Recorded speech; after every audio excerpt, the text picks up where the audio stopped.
গ্রামের বাড়িতে চন্দনা থাকতো তার মেয়ে আমলকিকে নিয়ে। আমলকি কথা বলতে পারে না, কানেও শোনে না। চন্দনার একটাই স্বপ্ন, মেয়ের মুখে সে মা ডাক শুনবে।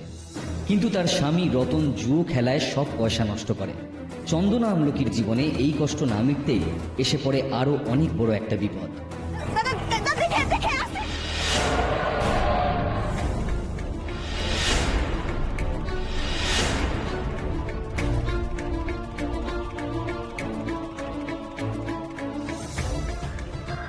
আমি কে? অ্যাক্সিডেন্টে স্মৃতি হারিয়ে ফেলে চন্দনা। আমলকি মাকে হারিয়ে দিশেহারা, কিন্তু ভাগ্য আবারও তাকে নিয়ে আসে মায়ের কাছে।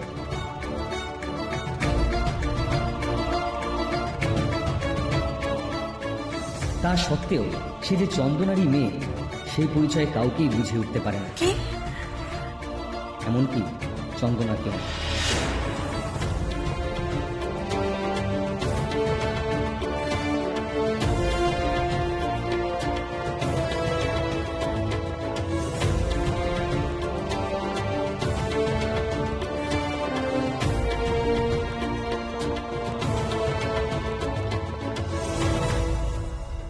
এর মধ্যেই চন্দনার বাবা নবকুমার ও মা সুদক্ষিণা চন্দনার বিয়ে ঠিক করে রত্নদ্বীপের সাথে। রত্নদ্বীপই হলো রতন, চন্দনার স্বামী ও আমলকির বাবা।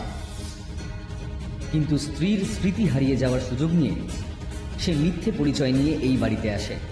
চন্দনার বিয়ের রাতে রতন তার গয়না চুরি করে যখন সেটা সরানোর চেষ্টা করছিল, আমলকি সেটা দেখতে পেয়ে যায়।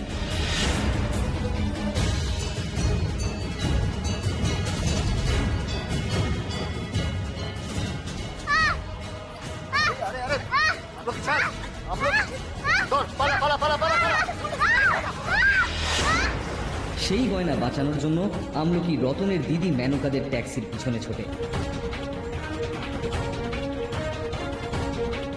আর তখনই রাস্তায় এক ডাক্তারের গাড়ির সাথে অ্যাক্সিডেন্ট হয় আমলকি। ওকে অচেতন অবস্থায় নিয়ে আসা হয় ওই ডাক্তারেরই নার্সিং হোম। স্যার স্যার আমাদের গাড়িতে একটা অ্যাক্সিডেন্ট হয়ে গেছে স্যার, একটা বাচ্চা মেয়ের অ্যাক্সিডেন্ট হয়ে গেছে স্যার। স্যার স্যার নার্সিং হোমে নিয়ে যাবো স্যার। আবার জিজ্ঞেস করছিস আনবি কিনা? যা গিয়ে নিয়ে আয়। কিরে দিদি, তুই এখন রেডি হসনি? দেখ মোহনা, আমি জানি তুই আমাকে বিয়েতে বসার জন্য ডাকতে এসেছিস, কিন্তু আমি এখন বিয়েতে বসতে পারবো না। আমি আমলকিকে খুঁজতে যাচ্ছি, তার জন্য আমি বিয়ের সব সাজ ছেড়ে ফেলেছি। দিদি যদি আমলকিকে খুঁজতে এখন বেরিয়ে যায়, তাহলে ওর বদলে বিয়েটা তো... স্যার জানেন ওর কথা? ও সেই বাচ্চাটা তো? হ্যাঁ, এক্ষুনি ওকে নিয়ে যাও। আচ্ছা দিদি, এখানে কোনো ছোট বাচ্চা মেয়ে ভর্তি আছে? এই 5-6 বছর বয়স, অ্যাক্সিডেন্ট হয়েছে।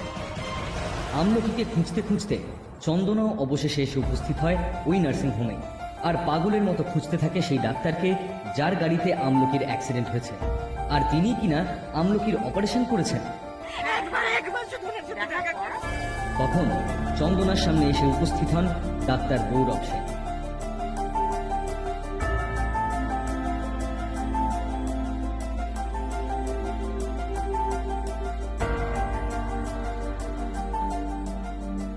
কি হচ্ছে কি এখানে?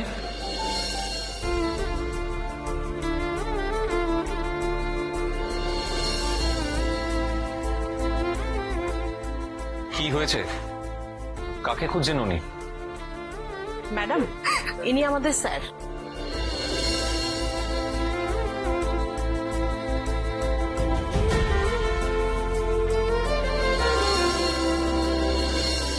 আর স্যার, আপনি এইমাত্র যে বাচ্চাটির অপারেশন করলেন, ইনি তার মা। নমস্কার, আমি ডক্টর গৌরব সেন। আমি আপনার অপরাধী। আমার গাড়ির সঙ্গে আপনার মেয়ের অ্যাক্সিডেন্ট হয়েছে।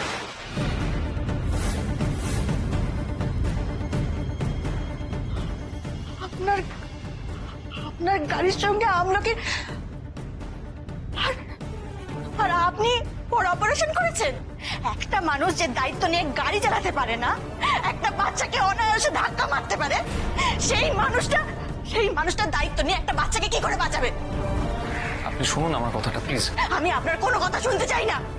আমি আমলকিকে এখানে রাখবো না। আমাকে কি করতে হবে বলুন, বলুন কি করতে হবে? আপনি প্লিজ আমার কথাটাকে শুনুন। আমি আমলকিকে এখানে রাখবো না, ব্যাস। আই এম সরি, ডাক্তার হয়ে আমি সেটা অ্যালাউ করতে পারি না। ওর অবস্থা অসম্ভব ক্রিটিক্যাল, প্রচুর ব্লাড লস হয়েছে। এই অবস্থায় শিফট করা কতটা মারাত্মক সেটা আমার থেকে ভালো কেউ জানে না। তাই বলছি, দয়া করে আপনি জেদ করবেন না। বেশ, এখানে থাকলে আমলকি ভালো হয়ে যাবে তো? আপনি আমার গ্যারান্টি দিচ্ছেন তো? বলুন। দেখুন, 48 ঘন্টা না কাটলে আমি কিচ্ছু বলতে পারবো না।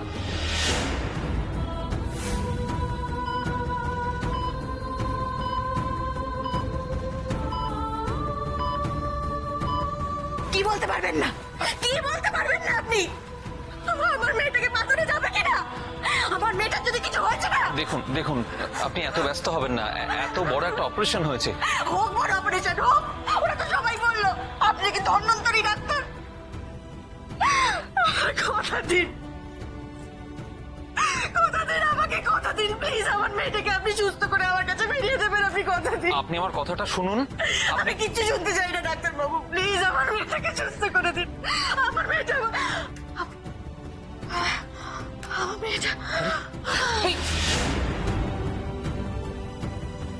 ট্রলি নিয়ে এসো ফাস্ট।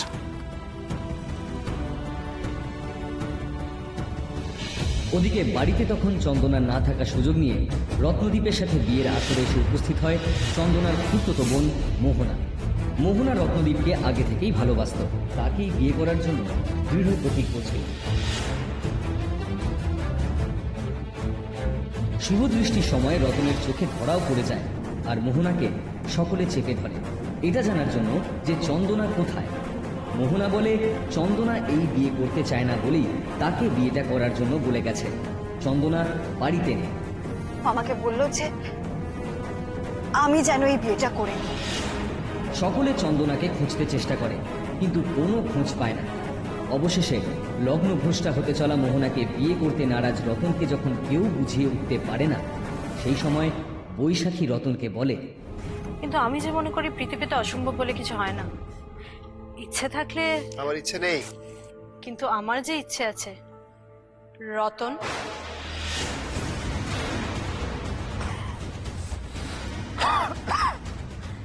এটুকুতেই বিষম খেয়ে গেলে? আপনি কোথাও ভুল করছেন, আমার নাম রত্নদ্বীপ। ওইসব না অন্য কাউকে বুঝিয়ে, আমাকে বুঝিয়ে কোনো লাভ নেই। তোমার নারী নক্ষত্র সবটা কিন্তু আমি জানি। যদি ফাঁসাবো মনে করি না, কোনো রত্ন পাথর কেউ তোমাকে বাঁচাতে পারবে না।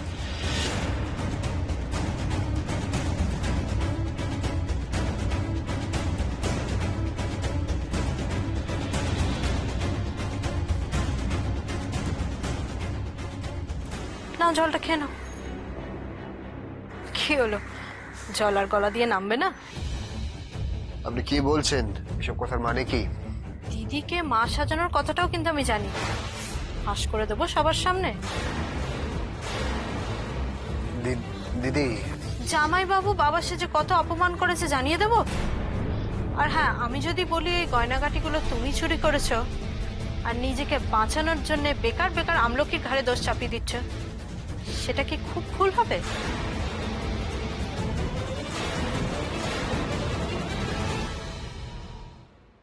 আমি এই বিয়েটা করব। রতন বাধ্য হয় মোহনাকে বিয়ে করতে। আর তখনই নার্সিংহোম থেকে ডাক্তার সেন নিজে ফোন করে নবকুমারদের খবর দেয় চন্দনা তার নার্সিংহোমে ভর্তি। হ্যাঁ, নবকুমার গুহ ঠাকুরদা বলছে। চন্দনা দেবী? চন্দনা? হ্যাঁ, আমার মেয়ে। কোথায় চন্দনা? কি হয়েছে? আমলকির একটা সার্জারি হয়েছে, তো ওকে দেখতে এসে চন্দনা দেবী এই নার্সিং হোমেই অসুস্থ হয়ে পড়েছেন। শুনুন, আমার নাম নবকুমার গুহ ঠাকুরদা। এখান থেকে ফোন গিয়েছিল আমার কাছে, আমার মেয়ে চন্দনা এখানে অ্যাডমিটেড আছে। হ্যাঁ হ্যাঁ, বুঝতে পেরেছি। আচ্ছা, চন্দনা কোথায়? কোথায় চন্দনা? আপনারা আসুন আমার সাথে। আপনারা কি চন্দনা দেবী আর আমলকির বাড়ির লোক? গৌরবী সেই ব্যক্তি যার সাথে বিয়ের কথাবার্তা পাকা হয়ে গেছিল চন্দনা। আশীর্বাদের দিন চন্দনা চিঠি লিখে চলে যায় যে সে অন্য কাউকে ভালোবাসে, এই বিয়ে সে করতে পারবে না। তুমি? শুধু কিনা, এই গৌরবী আমার সেই বন্ধু পৃথ্বীশের ছেলে।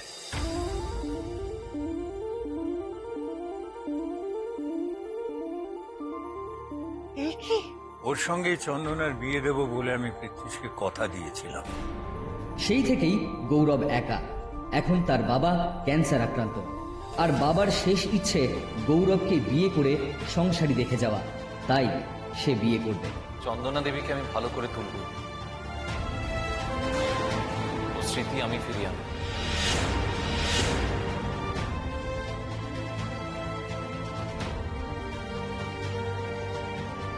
যেমন ভাবে আপনি ওর প্রাণটা ফিরিয়ে দিলেন, ঠিক তেমন ভাবে ওর মুখের ভাষাটাও ফিরিয়ে দিন না।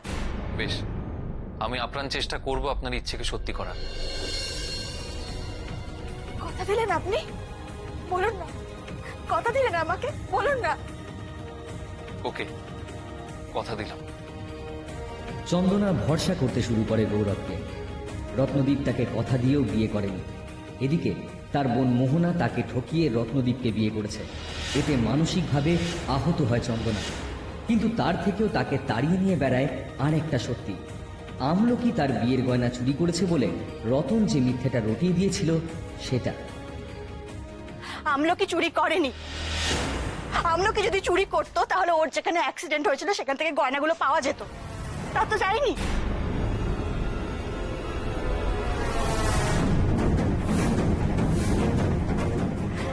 আমার মনে হয় গয়নাগুলো অন্য কেউ চুরি করেছে আর আমলকির ওপর দোষ দিয়েছে। তবে আপনারা চিন্তা করবেন না, আমি এই অপবাদ নিয়ে আমলকিকে সারা জীবন বাঁচতে দেবো না। আজ না হোক কাল গয়নাগুলো যে চুরি করেছে তাকে আমি ঠিক খুঁজে বার করব, খুঁজে বার করবই। সে প্রমাণ করতে ব্যস্ত হয়ে পড়ে যে আমলকি চোর নয়।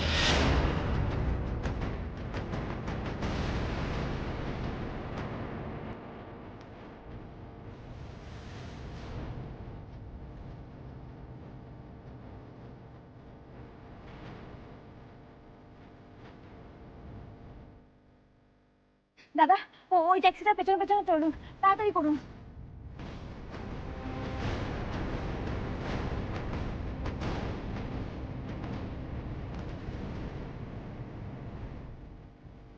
কে কে আপনি? আমি কে? এত দূর উপরে ওঠার চেষ্টা সব শিল্পী করে, তুমিও করতেই পারো। তা বলে অন্য দলে যাবে বলে মরার খবরটা চাউর করে দিলে? হ্যাঁ, তুমি যে দিনরাত খেটে খেটে আমার কাছে পয়সা জমিয়েছিলে মেয়ের চিকিৎসার জন্য, সেসবও তো নিলে না। তা সে মেয়ে কোথায়? মেয়ের চিকিৎসা করিয়েছো? মেয়ে? আমার আমার মেয়ে? হ্যাঁ,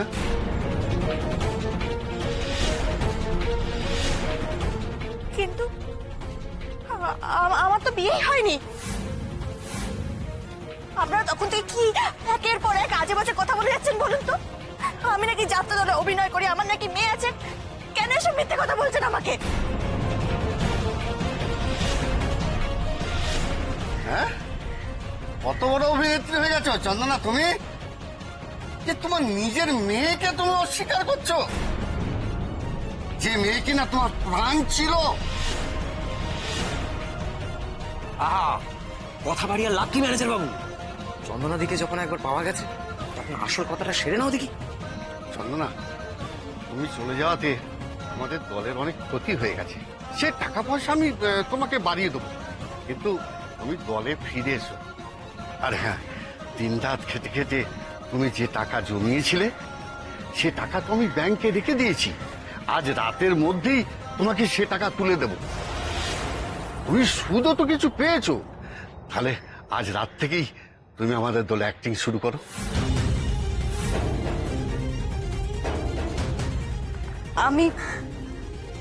আমি অ্যাক্টিং?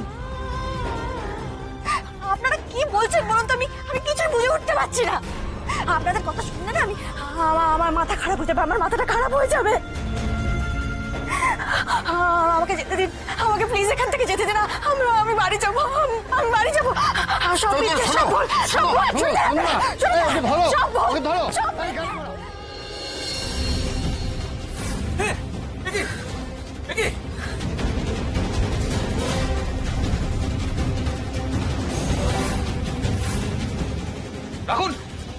বলছি, নাহলে কিন্তু আমি লোক ডাকবো। রাখুন। এই গয়না আপনি কোথায় পেয়েছেন? বলুন কোথায় পেয়েছেন? এগুলো চুরির গয়না। বলুন আপনাকে কে দিয়েছে? এক মহিলা এসে দিয়ে গেছে, মাঝ বয়সী একজন।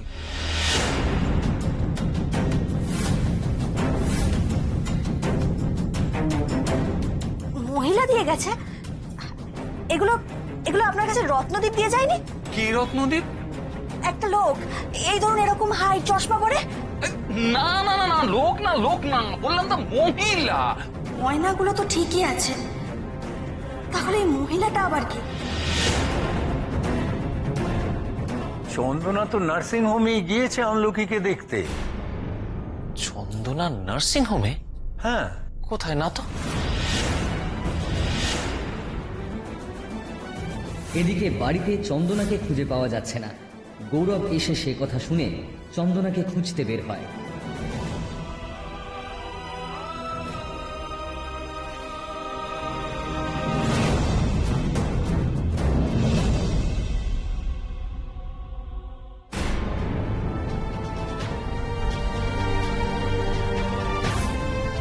চন্দনা? ওই দেখি, সরুন। চন্দনা, আচ্ছা একটু জল পাওয়া যাবে? হ্যাঁ, আমি আনছি। চন্দনা, চোখ খুলুন।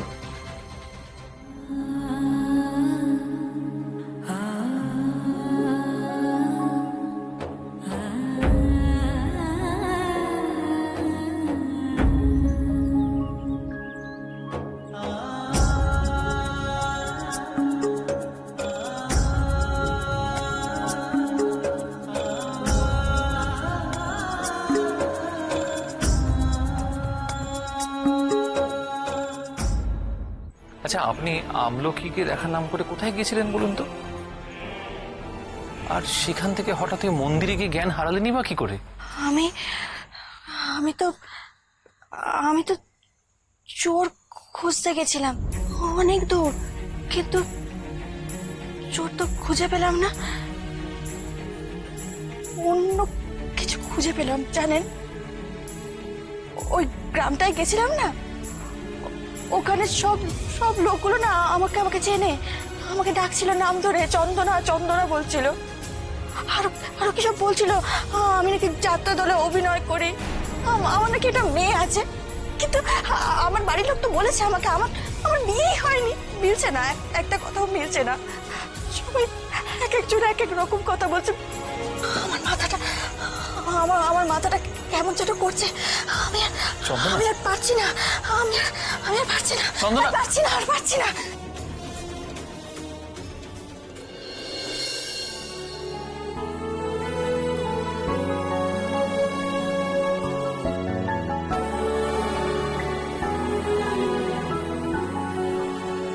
ভাত, জল, বই, এগুলো আমলকি লিখেছে নিজের হাতে।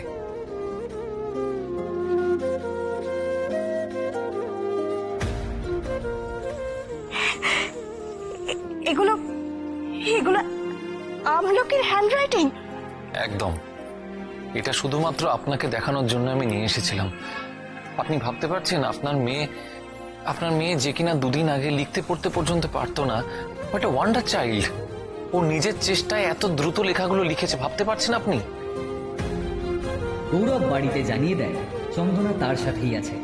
সে খবর বাড়ির লোকেদের মুখে ছড়িয়ে পড়ে। রতন কিছুতেই মেনে নিতে পারে না তার বউ ওই ডাক্তারের সাথে ঘুরছে। চন্দনা যে তখন হারিয়েছে, সে হারিয়েই আছে, আর ওকে খুঁজতে গিয়ে ডাক্তারবাবুও হারিয়ে গেছেন।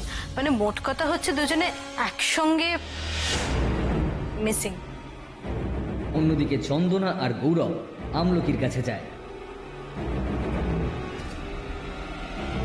আপনি ভাববেন না, একদম ভাববেন না, আমি আছি আপনার পাশে।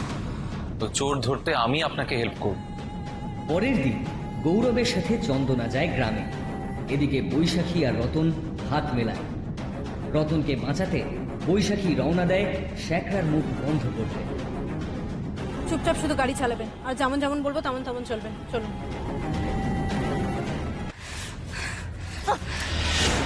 হেনু শ্যাকরার কাছে যে গয়নাগুলো আপনি বিক্রি করেছেন, সেগুলো আমার গয়না। বলুন কোত্থেকে পেয়েছেন গয়নাগুলো? চন্দনা কেমন আছো? মেয়ে কেমন আছে? চন্দনা এই শোন শোন শোন শোন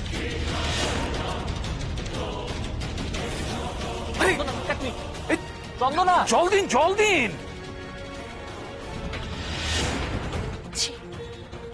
ছি বৈশাখী, ছি! নিজের বাড়ির গয়না তুমি নিজেই চুরি করলে? গয়না তো চুরি করেছিল রত্নদীপ। বৈশাখী বলো, বলো যে গয়নাগুলো যে চুরি করেছিল সে আর কেউ নয়, রত্নদীপ। বৈশাখী, আমি পারবো না চন্দনা। বাড়িতে পৌঁছে বৈশাখী শেষ চেষ্টা করে।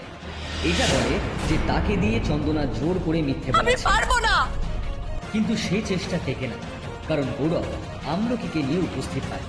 আর বৈশাখীর অজান্তেই তার আগের বলা কথাগুলো ভিডিও রেকর্ড করে নিয়েছিল গৌরব। সেটা সবার সামনে এনে ফেলে। সকলে সত্যিটা জেনে যায়। রতনকে পুলিশের হাতে তুলে দেওয়া হয়। চন্দনা প্রমাণ করতে পারে আমলকি চোর নয়।